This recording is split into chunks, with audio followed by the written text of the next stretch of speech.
I really have always believed in tuning into change, or the seasons, and just kind of staying kind of connected with life and whatever's happening and move with that rather than, kind of resist that. And I really love, the fall season. Summer's great. It's that, it's like everything's full, summertime. And for some people, change is difficult, whether it's seasonal or personal or jobs or relationships or whatever. But really, life is easier when we can start to see what's happening and kind of move with it, right? You see a wave coming, you start paddling, you ride the wave as opposed to pretending it's not coming and getting toppled by it. So, we just kind of ride the wave, get the feel. Yeah, every year, next month I'll be doing my Co-Creating a New Life workshop again. It's an online course as well as live here, but co-creating a new life, like it's start a new year with something like human beings are just used to doing the same thing all the time, just kind of stuck. And then the seasons change, they pass, and they go, why isn't anything getting better in my life? And it just doesn't make sense to me. At the very least, ride the wave of seasons, if nothing else, which would include letting things die at the appropriate time. Fall's a pretty good time to let things pass. It's a pretty good time to take an inventory to see what isn't working. You might not want to learn, expect everything to be at its peak in the dead of winter, because it's not a problem if things are great in winter, obviously, but I'm talking about the fruits of life or of projects or whatever it happens to be. Nature says, let's go a little dormant, so we go inside. So if we're not used to gardening our soul on a regular basis, we make no sense when we complain about not having any harvest. It really just doesn't make any sense. Getting in the flow, going with the groove of things, recognizing, how do I expect something to get better if the old version of it hasn't passed away? And so on and so on, saying the same thing in different ways. So at this time, fall season, it's nice, man. Like, what's not working? I've seen it here at Unity, which I love seeing, not that it's all fun, but I can recognize the trend. Typically, when things end, whether it's a person working here or a certain program we have or whatever, often they end in the fall.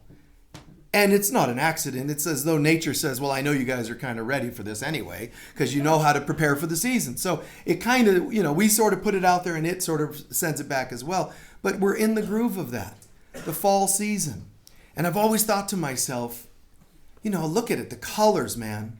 That's pretty glorious when you see some of the seasonal changes in most states in the country or around the world. The seasons, the animals make changes and the birds, and all that, but the leaves on the trees. Sometimes they look like they're on fire. There's this brilliant red-yellow kind of thing going on. It's just breathtaking. And those will also continue turning. Darker and darker colors. They will shrivel up. They'll fall off the trees.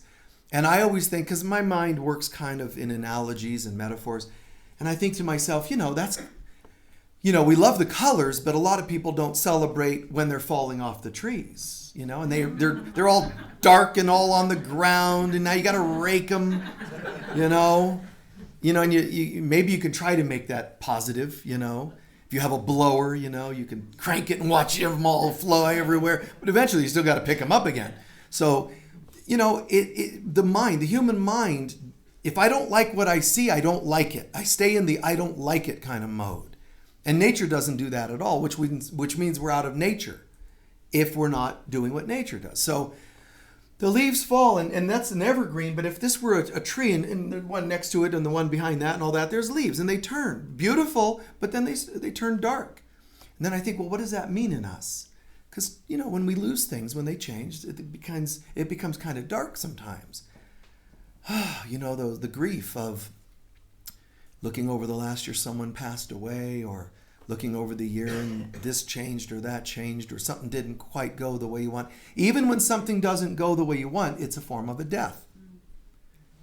And fall's a nice time to start getting what passed away, really getting it, learning from it. Not just barely making it through fall and winter, but really, really getting on board with it. And I think if any of us saw someone out in our yard here or someone down the street or in your neighborhood with, super glue, trying to put the leaves back on the tree, think about it. You wouldn't be like, oh, brilliant idea. Then why do we keep trying to glue the relationships back on the tree and glue the jobs back on the tree when they're falling? Nature's like, what is it? What's the problem here? See the leaves falling? Let go. And we're like, no, this could work. But they're still dead and brown. Oh, I have spray paint. You can't spray paint your relationships back into, something, although that could be sexy in some ways. But I don't know where that came from. So, no, I have no experience of that, I swear, whatsoever. But if you do, use water-based. So, anyway, so, you don't spray paint relationships back into existence. You don't spray paint or glue a job back into place. Really, think about it.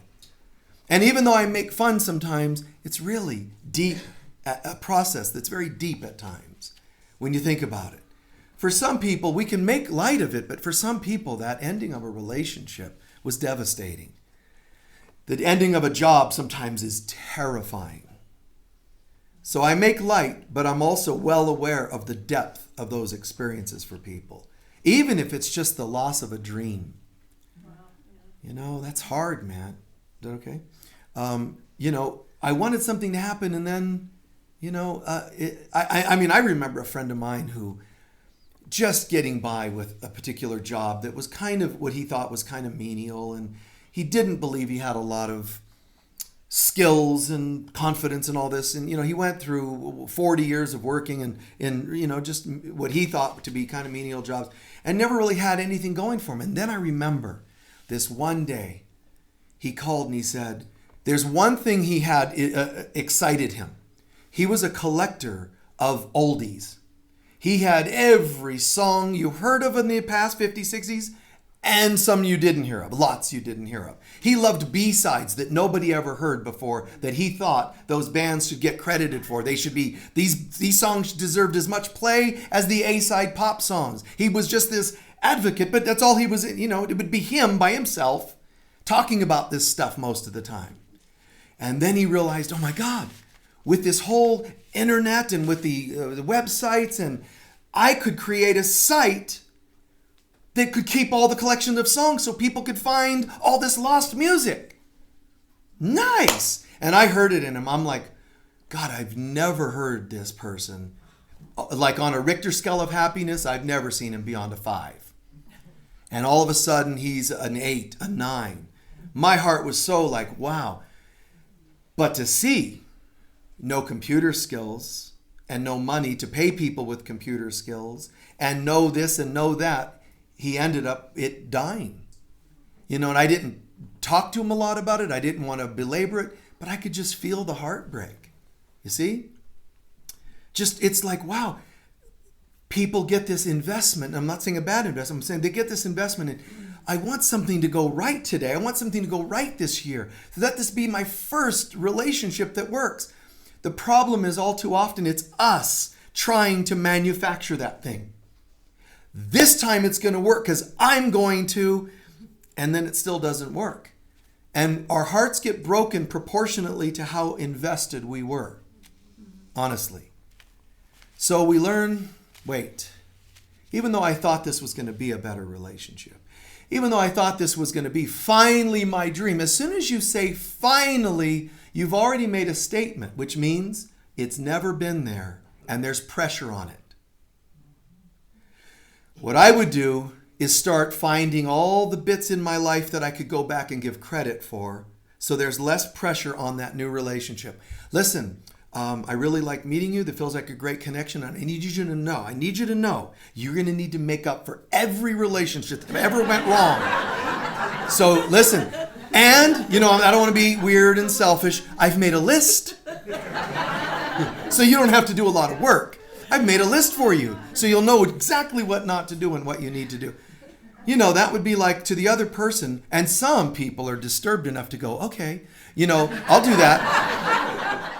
But really what they should do is go, wow, I'm really sorry that all that happened that way. Here's what I'd like to do. Let me step back and let's become friends and talk about those old wounds. Let's process them and heal them so they don't become things put on me. And the same with a job. And the same with a dream. Back off, man. Relax it. Let the tension off of it. And one way to do it is learning to give thanks. I'm not referring to gratuitous thanks. Okay, well, I watched this TV, this thing on the internet today, or I attended service and Michael was saying, give thanks. So fine, okay. I give thanks for the terrible family I have. I give thanks for all of my horrible relationships in the past. That's not how I'm saying to do it. First of all, definitely give thanks for anything that ever went well. Even small and large, small and large, but even the small items that went well. Wow, okay. And you think it's menial, it's too minor nothing's too minor to give thanks, because thanks actually breeds a new consciousness. Thanks is not just a kind thing or a polite thing to do. Thanks actually creates a new level of consciousness. Gratitude is so powerful, people have completely misunderstood it. Gratitude. But, like most things on earth, we didn't use it properly. We made it into, I'm grateful for the little I have. And it's supposed to be, first of all, gratitude, easy gratitude for things I've received. If you have neglected giving thanks for things that were good that you received, that really speaks to being a wounded person. Because if I don't give thanks for the good things, it means I'm still waiting for the other shoe to drop. It means I take things for granted. That's the mindset I have. When I say that's it, forget it. Wait, from now on, I'm going to start giving thanks for good things. You're breaking one of the worst addictions that you could possibly have. The lack of gratitude, taking things for granted. So that's great. What about the things that didn't go so well? What about abuses? Now you've got these people out in the world, the folks that think they know something and they really don't. Those people, kind of the teachers out there, many of them are teachers and authors, and they'll say, well, you know what you have to do? You have to learn to give thanks. If somebody horribly wounded you or your loved ones, you just have to learn to give thanks for that experience, which makes no sense whatsoever. But that's a common teaching, and I know everybody watching and listening and sitting here has heard at least one person tell you that. Well, you have to give thanks. Well, but I don't get it. This person, I partnered with them and they did this and this and this and they took everything and they left me with nothing and it was very hurtful. Well, but thank them. You're not asked by Spirit to give thanks for hurtful things, which would then advocate those hurtful things, lift those hurtful things into like, hey, that's great, bring on some more. That's not the affirmation you want to give the universe. Hey, listen, I'm giving thanks for all the abuses. I love it. Bring it on, more. That's not what you're trying to be doing. Gratitude for the negative experiences is only gratitude for what you chose to learn from it. Don't thank any hurtful experience, including your own, to others. It's not God when you're hurtful. So why would you give thanks to something that isn't God? Because if it isn't God, it isn't real. Why would you give thanks to things that aren't real? Give thanks to what is real, which is what you learned. So you don't have to say, I'm grateful for someone who abused me when I was a child. And that's what some teachers are telling you. Well, just thank them anyway and thank them for the experience. And some of them will tell you, and thank them because you're the one who created it. It's just all weird. They need therapy, these kinds of teachers, man. They need some therapy. Just back to basics, therapy. Human beings do not need to be making excuses and enabling hurtful behavior.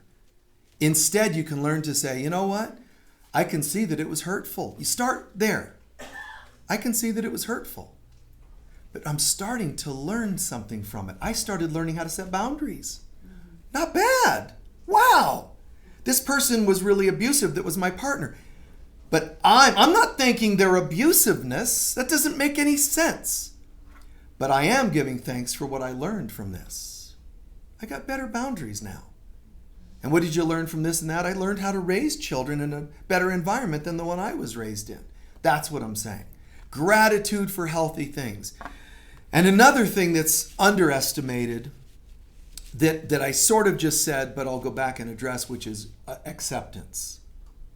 If you want to learn how to really land the idea of gratitude, healthy thanksgiving and healthy gratitude, One skill, one technique, one tool. Learn the qualities, the power of acceptance, which means what I just said a second ago, which is I'll start with where I am.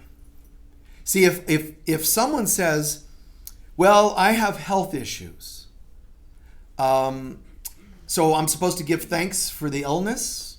No, but you can give thanks for what you're learning from the illness. I learned to take better care of myself or whatever, like that, right? Positive, positive, positive, positive. Feed the positives.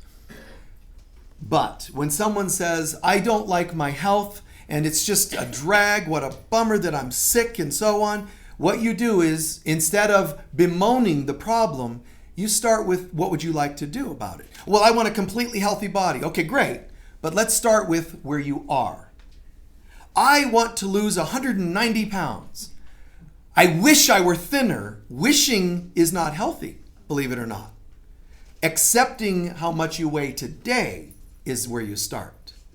You know, I'd like to just love this as I am. Not wishing I weren't. You know, I kind of wish I looked like this. Well, instead you look like Santa Claus. So get a red coat and start jolly laughing when you walk down the street. Dig that. Start with that. I wish I were this and I wish I were that. Start with where you... I wish I didn't have this challenging relationship, but you do. Wishing you didn't have it isn't going to help.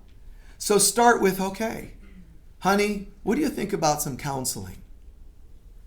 Denial is what you're doing when you're wishing something else and when you're saying, well, look, I have a whole closet because my motivational speaker told me to keep my size 1 clothes. But you're a size 101 now. I know, but this is an affirmation. I'm one day going to get there. I don't mean to sound negative, but I doubt it. You know, if I were you, let's start with loving you as you are. Amen. And then manageable achievements. Measurable, manageable achievements. When you say, well, I don't know how to give thanks and do acceptance about money. I'm on food stamps, you know, or whatever. I don't know if they have those still or call them that still, but I'm on food coupons and that sort of thing. Start with that instead of, gosh, I wish I weren't on this. You have food stamps. Start with thank you, because you could also not have them. I wish I were healthy. Let's start with you are at least as healthy as you are, and let's accept the problems that are going on with your body, and let's do something. Wishing it weren't happening is not a positivity at all. What is, it doesn't sound positive. What is positive is accepting what is first. Wow, the leaves are falling. I wish summer would have lasted long. Thanks for sharing, but it didn't. Now what? Get a coat. You know, so now what? But the leaves are all falling. I wanted to get some pictures of the trees. Did you? Well, no. Okay, get them next year. But you didn't get them. But I wish I had it because I wanted to put one on my refrigerator. Go on the internet and download one. Like the ego mind wants to keep finding fault and wants to keep wishing things that are not. And all I'm saying, man, is get it together.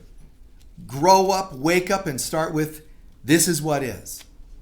Great examples of that. I've shared a story or two of like this before, but King David's got a son that's going to die. And King David, he won't eat, no thing. I mean, he's just filthy and, you know, he's just like disheveled and you know, all messed up, and he won't see anyone and he's not eating, and all he's doing is praying and praying and praying for his son to not die. That was his only focus. But the son died. So first everybody's trying to, you got to come out. No, my son's still alive. I'm going to focus on this right now. Come on, God, I know you can help him. And if this is anything I've done and coming back to me, I'm sorry. I want everything to be fine. And the kid died anyway. King David, cleans up, washes, comes out, let's have a feast. And they're like, what are you, bipolar? Like, a second ago, we couldn't get you to smile, and now you want to feast. He says, when that was happening, I did that fully. He's died now, and I can't change that now. Now it's time to do something else. That kind of objectivity, most of us don't have. I would like the leaves to be on, but they're not. So now do something else. Now go cut a couple of the twigs and make a nice decor for winter in the house. Tie bulbs to it, do something different. There's an old story about a guy who, a farmer, and this wind comes, this storm and rain and wind comes, and this great, great big fruit tree, whatever kind of fruit, this big fruit tree in his yard topples over. And this was known by all the neighbors. Everybody was so like, wow, that's the best fruit tree we've ever seen. The thing falls over. Now the neighbors driving by, oh, what a bummer. Oh, lost that tree, huh? Gosh, what are you going to do? The farmer said, I'll pick the fruit and then burn the wood. You get the point? Get what you can now and move. Well, we could all sit around too going, oh, that's terrible. Let's look at the other side of the tree. Oh, wow. Like some people, say, yep, the tree sure fell, didn't it? Oh, that fell big. Wow. I wonder how much it made a noise when it hit the ground. I don't know, probably a big noise. Oh, rumors all around the general store. Heard there was a lot of noise of a tree falling over at Michael's place, People they're just talking. And this guy's going, let's pick the fruit. Put used to it. Burn the wood. That's the practical mind. That's a really living in the moment spiritual mind.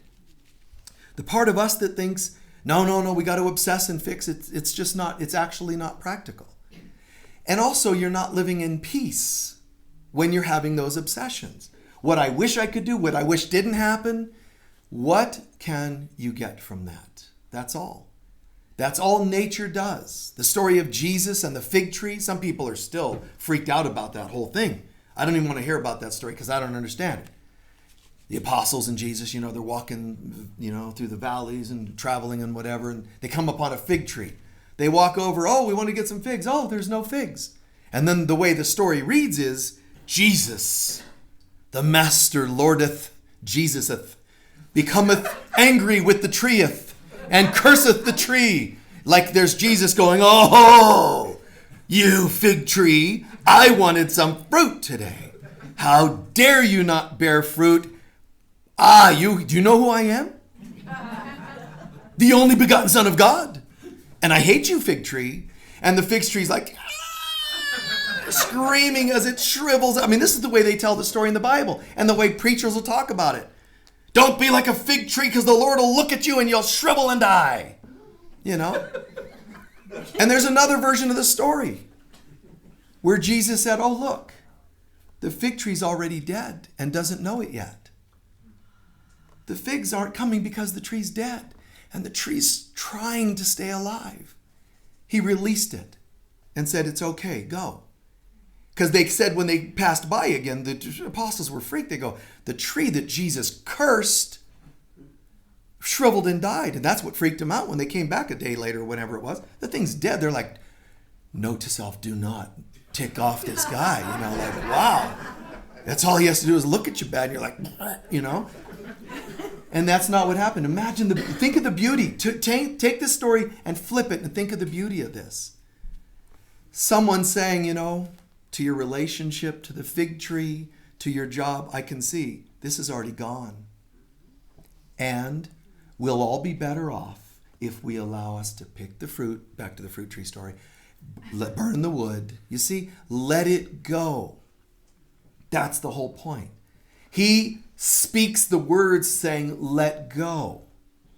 And if you were, clinging to life and it's better for you to go, no, I want to live, I still want to live, but you're really, sometimes the body's too far gone, start taking an assessment of life, guys. Or they used to call it, get your house in order. Instead of but.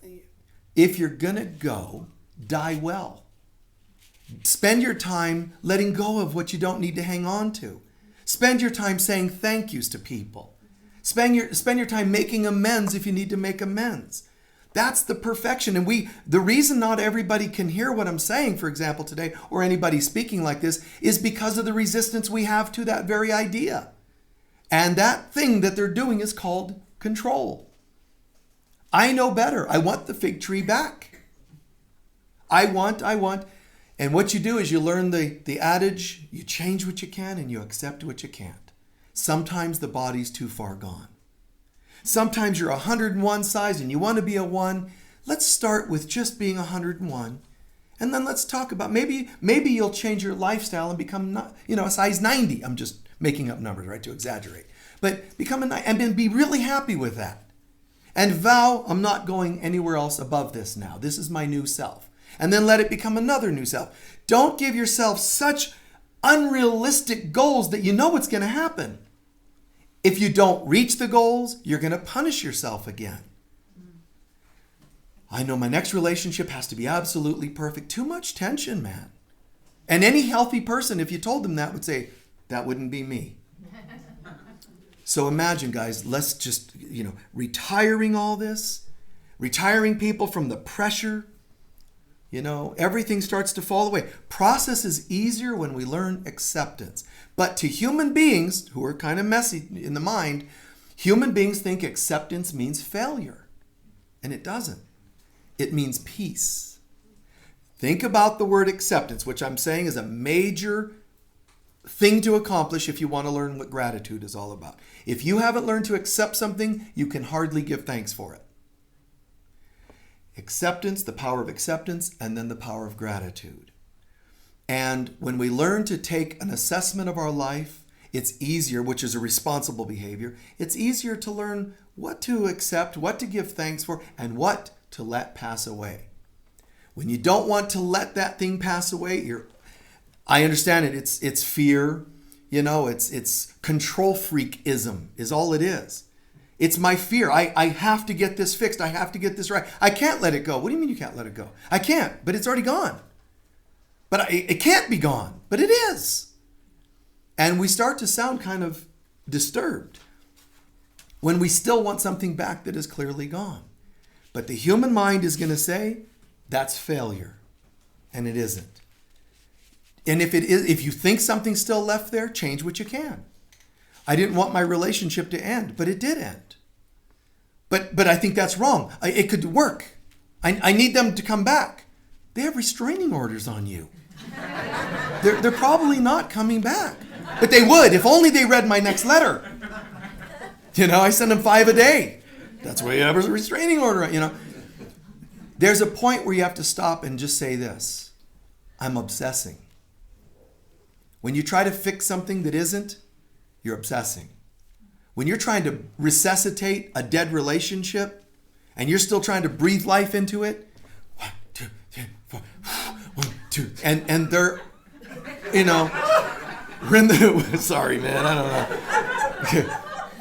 When the rigor mortis sets into the relationship, it's gone, man. Let it go, Captain. Scotty, try just one more time to get the relationship back. Captain, I think it's over. Spock. Then the doctor, damn it, Spock, don't you have feelings? He's in love again.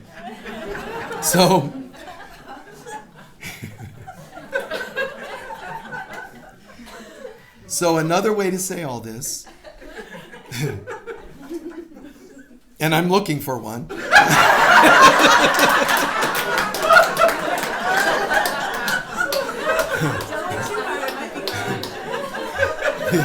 Yeah, I was looking for one, but it's gone, so I have to accept that. Thank you for being here. Namaste. Now must go. Anyway. So another way of saying all this is it's called patching leaks. Do you understand that when I'm wishing this relationship weren't over, and it is, I now have an energetic leak. And where's that leak going? Let's see. If you have a water leak in your house and it's flooding your house, that's actually not a good thing. And the effects of it are not going to be good. When you have leaks in acupuncture, when you want to consciously choose to take energy from one meridian and literally drain it to a different meridian, which is a productive way to move energy from one thing to another, right? That works. When you have an energy trying to move somewhere and it leaks out into a relationship that doesn't exist, it's only a leak. That is not a channeled energy. and it's going to drain you. And whether it's today or tomorrow or 10 years from now, you won't know why. You're lacking energy, vitality, youth, inspiration, creativity, even, the energy to be alive. You become sicker and you don't even know it's related to an ongoing tendency and pattern to have too many leaks. So, and I've done talks just on that concept of leaks. You can, get them in the DVDs or online or wherever, but just on the idea of leaks. So every time I say, I wish this hadn't happened, you've actually created another hose, another leak into wishing something hadn't, but it did. Where's that energy going? Not to another meridian. It's only going out and being lost. I wish I hadn't done this, but you did. And now another leak. But there's other kinds. My promises that I don't keep are actually leaks.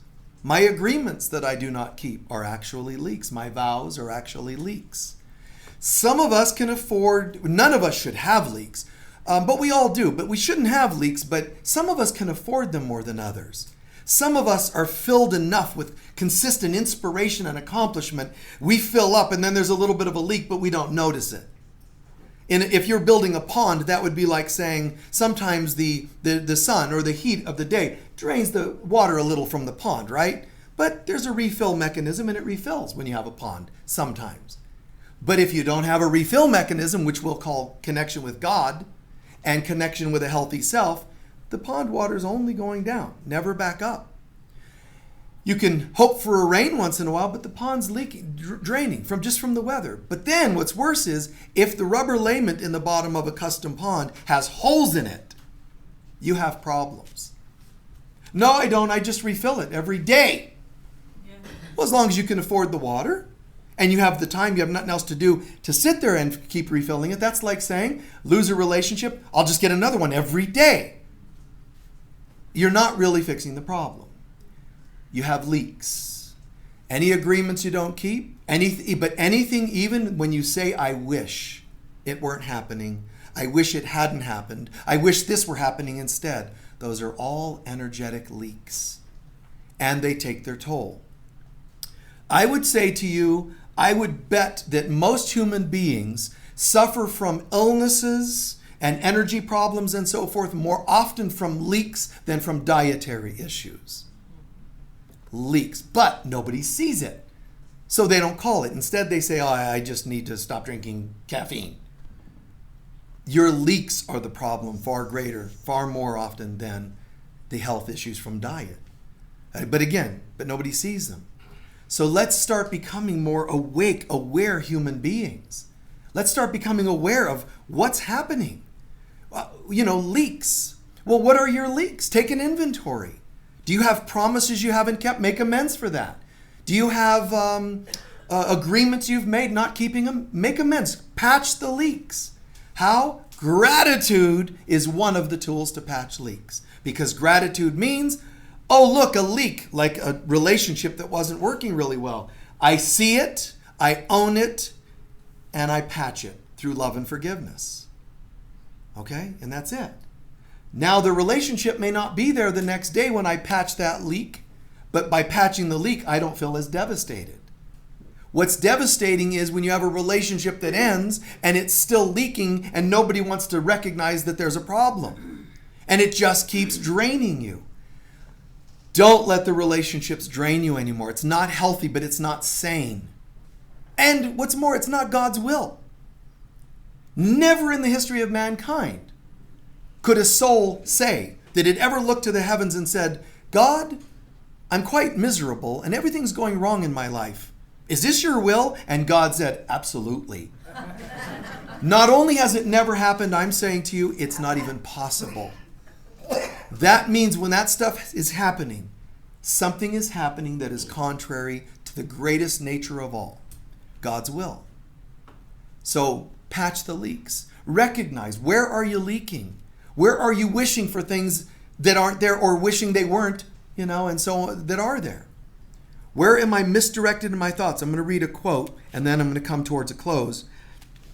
Do remember that practicing gratitude brings closure to those leaks because I got it, is what gratitude isn't just thanking. Gratitude says to the universe, I got it.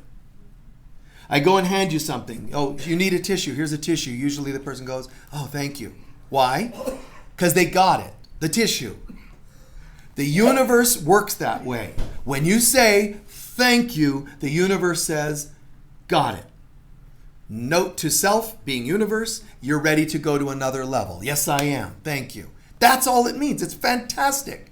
And when you say, got the point, got the message, got the lesson of the relationship, thank you, the universe goes, good for you. Let's take you into a higher level of relationship now. When you say, I don't understand, I don't get it, why don't they come back? And so on and so on. I wish this, I wish that. The universe can't bring closure to it because no gratitude. Then you're leaking. It's not the will of the universe that we leak, but we do it. Gratitude starts to bring it to a close. Related to gratitude, A Course in Miracles says, gratitude goes hand in hand with love, and where one is, the other must be found. For gratitude is but an aspect of the love which the source of all, which is from the source of all creation. Another quote: God gives thanks to you, his children, for being what you are. I love that idea. How often do we imagine God's gratitude for us? I mean, I'm talking about gratitude, God's perfect love for us. I love what you are. I accept and love you for what you are. I don't wish you were something else. See, it's all the same I asked of us to do for ourselves. God already practices it. I love you. Always. You can even make believe you're something else, and I'm still going to love you as you truly are. We'll start with what is, and that's the play. God can say, why don't we do like Michael said? Why don't we start with what is? The difference is where God sees what is wholeness and love and joy and peace. So it's loving that. We, because we created all kinds of other issues, have to start from a little different place and get back to sanity. God thanks you for who you are, for being what you are. Your gratitude to God is one with God's gratitude to you. So it's a symbiotic thing. Our love and appreciation to God, and then to imagine God's also extending the same gratitude for us.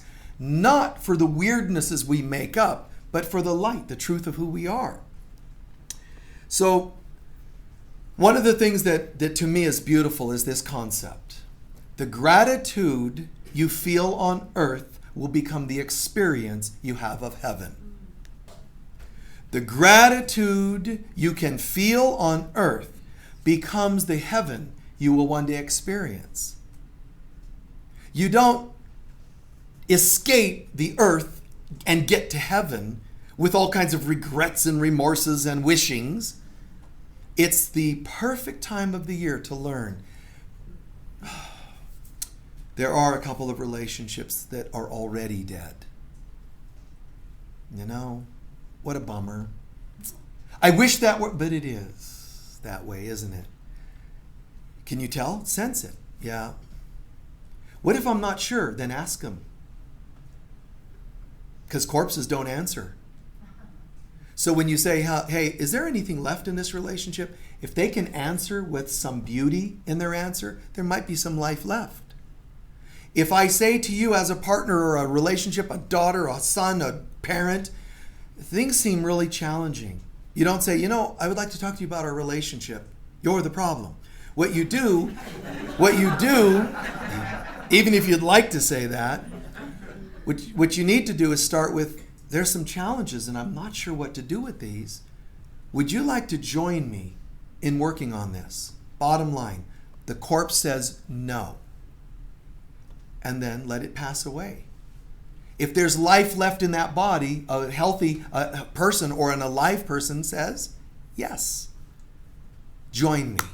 It might be challenging, but you want to join me? Sure. Okay, let's go. And you work on that relationship. That's how you can know whether there's life in it, is the answer you get from the corpse when you talk to it. I'm not saying people are, it's a metaphor. To that job, if only what? But the job, it might work out. But you said every day you don't like it. You don't like going. Yeah, but what? Let's go ahead and play it out. Let's ask the job if it's dead or alive. What would help you decide that? Well, I've not received a raise yet. How long you been there? 48 years. Then it's time to say, listen, boss, I'm just curious. Is there a possibility of a raise? No, not really. Okay, thanks. And you know the answer.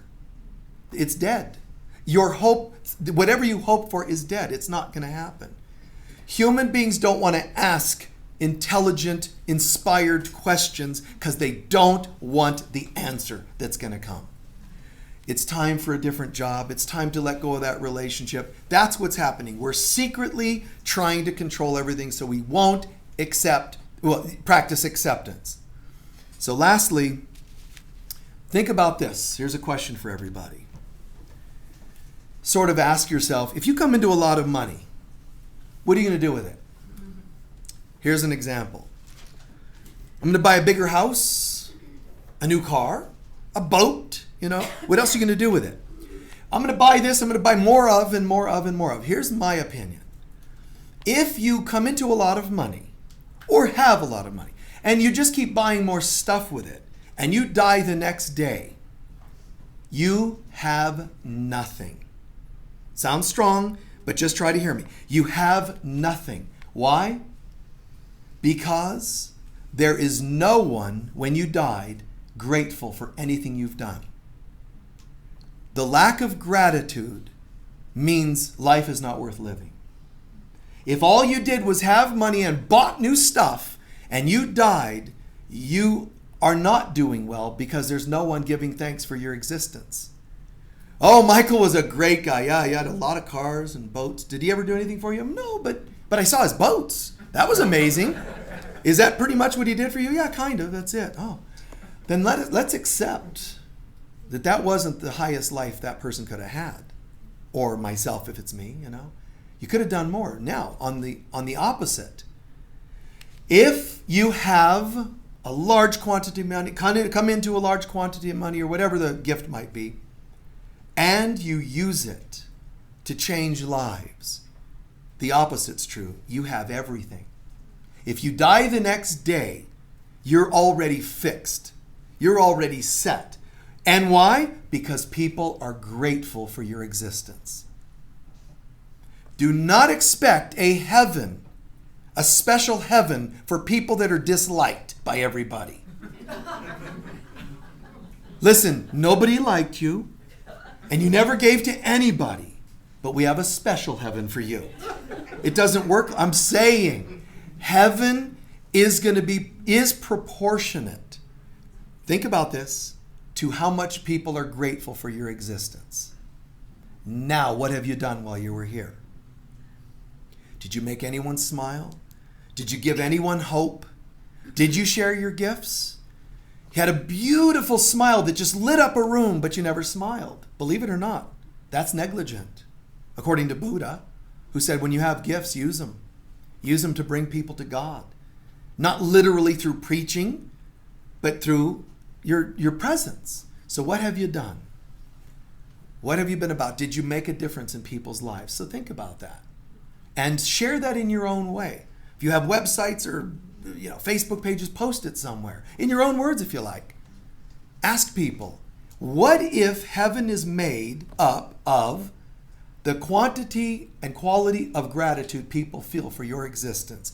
Now, how's that look for you? And hopefully those of us who didn't do so well in that test, you would do what? Start with acceptance, even if the acceptance, now I can start changing it. If I go, I wish I had lived differently, you didn't hear today's talk. I'm saying start with, even if I have done lots of good, it's still good for me to take an inventory and say, could I do more? Not in an obsessive way, must do more. It's more like, I can do more. This will be great. What else can I do? That'd be great. Just the abundance comes from our ability to give.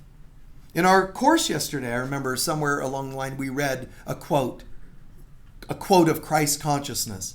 When you're struggling with lack and limitation in your life, especially financial, but anything, he says the answer mainly, start giving more. Well, no, that doesn't make sense. What kind of spiritual teacher are you, Jesus? Did you not understand this?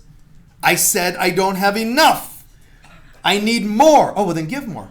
You're not hearing me, But it's the truth. You break open the energy that's stuck.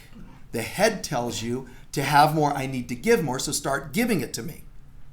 And spirit says, no. When you're stuck somehow, even if it's karmically, and you give, you've cleared the karma anyway, and now you're going to receive.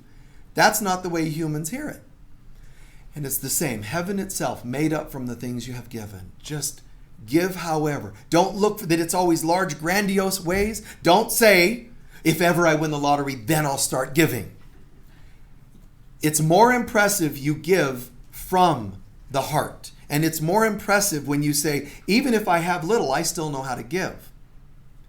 And I learned this, I don't even know how or when. It just all along the way just picked it up more and more. And I'm sure I slip at times. But if I go to a store and whatever the store is, and I go, oh, okay, wanted one of those. Pick it up, and I hear somebody go, oh, what? I've been wanting one of those, and I drove all this way, and they said they had some, and it's the last one. It's yours. And people, oh, no. I'm like, listen, in my mind, you need this more than me right now. How could I keep it from you? It doesn't make any sense.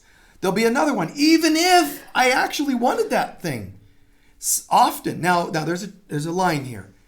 If I need that thing right now because it involves inflating the tire on my car that I now won't get home, if I give it to him, I might be harmed. You see what I'm saying? That's called a rescuer who would go and give them that thing that you actually believe you need right now. I'm not saying give more than you can. I am saying more often give, and you can.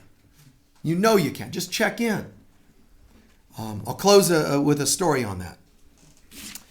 One time, my children, they had to learn all kinds of things with me as their father. I mean, it must have been weird. But they would like to have had a much more normal life.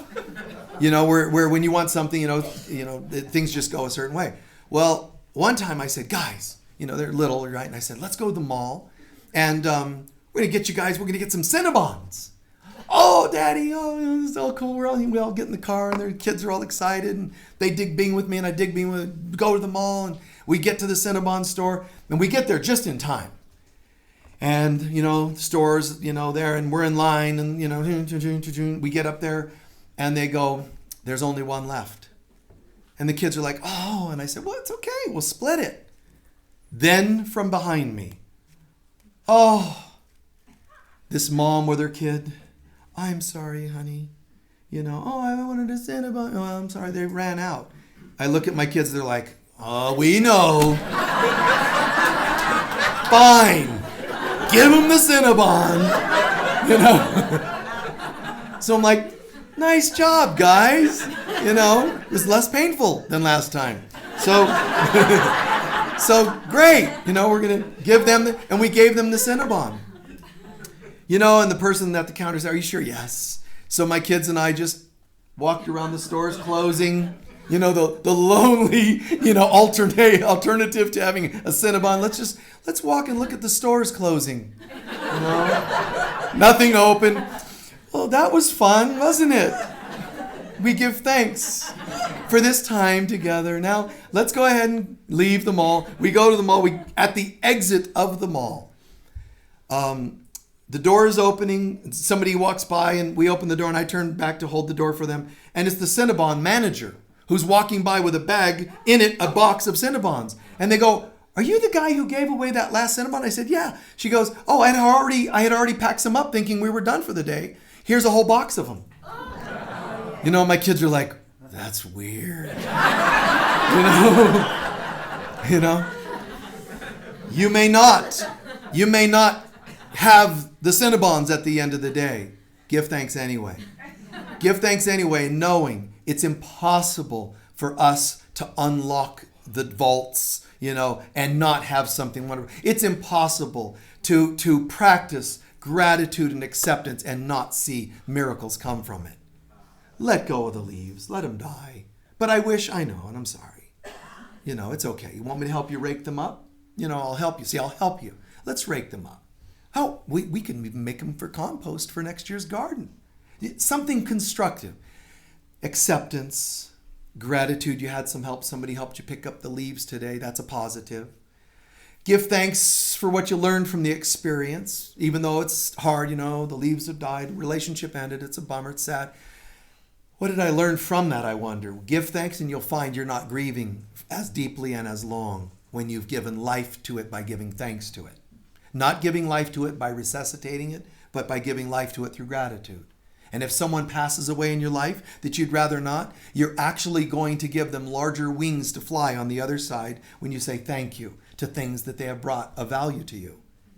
Instead of, I wish you weren't gone, I wish you were there. Like, you're clipping my wings, man, I know you're sad, but if you really love me, give thanks for anything I brought to you.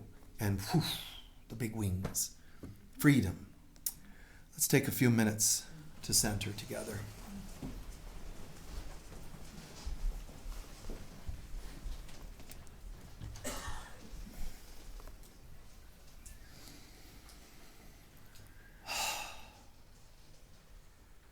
Setting aside the stuff of life, as always.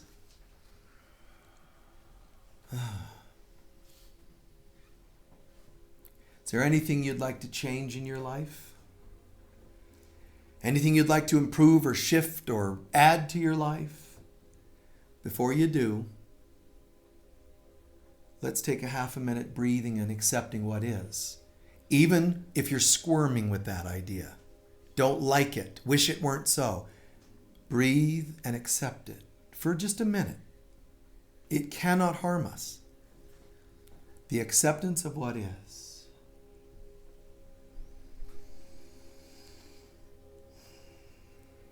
The tree fell over, the car stopped working, you didn't get that job you wanted.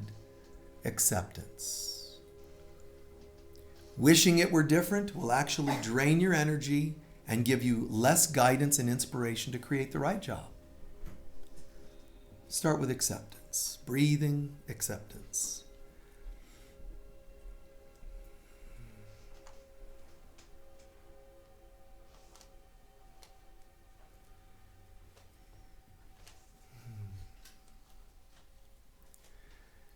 And then gratitude for whatever you're wanting to shift in your life. Start with this. If there was anything positive about it, just if there were, take a moment and give thanks. Whether it was the job didn't go well, but I'm grateful that I did meet a couple of people that were wonderful. The job didn't last, but I'm grateful I got some skills that I can take with me. We're not minimizing or denying. To the contrary, we're just recognizing the value in giving thanks.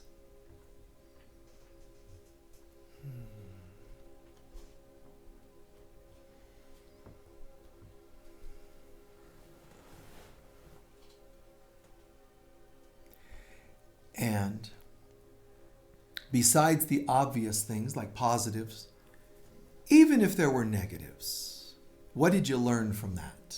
Just make sure you're doing both sides of the coin. Give thanks for things that were nice, you earned and gained out of that, or whatever, positives, obvious positives. I was glad to have been employed for a number of years. I was glad I had great pay, even if I didn't like the job. I'm grateful for the great pay. Maybe that's funding me for the next stage of my life. Find what is truly positive, but also take a moment. The things that seemed negative, right now turn them by not denying them or minimizing the negatives, but by saying, what can I learn, or what have I learned from that? That gives it value, and then a positive, and then you give thanks for it because you've converted it to something of value.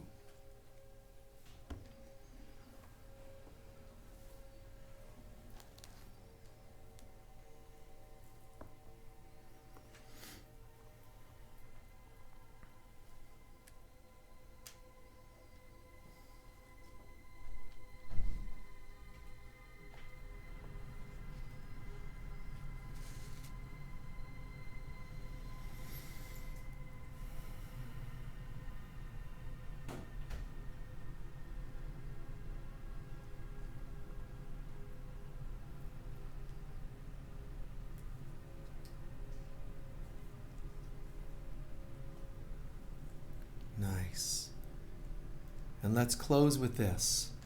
Try to just imagine if you've given thanks and you did the acceptance of the ending of something, gave thanks for the positives, gave thanks for what you learned, turning negatives into positives. There's this beautiful, buoyant energy, gratitude now.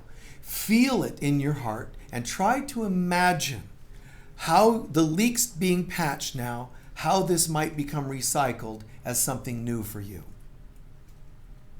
If that energy that was leaking is recycled, how does it become something positive for you?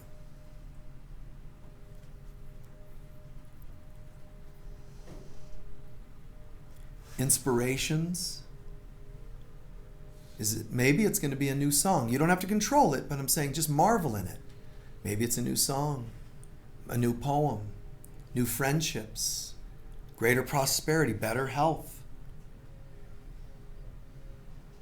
If you've done the work, it's not possible for the energy to not recycle into something wonderful.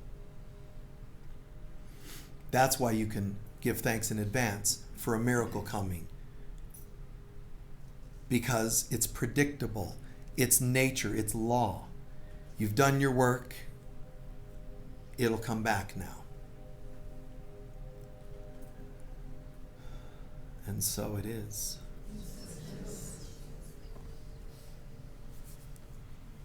Nice job.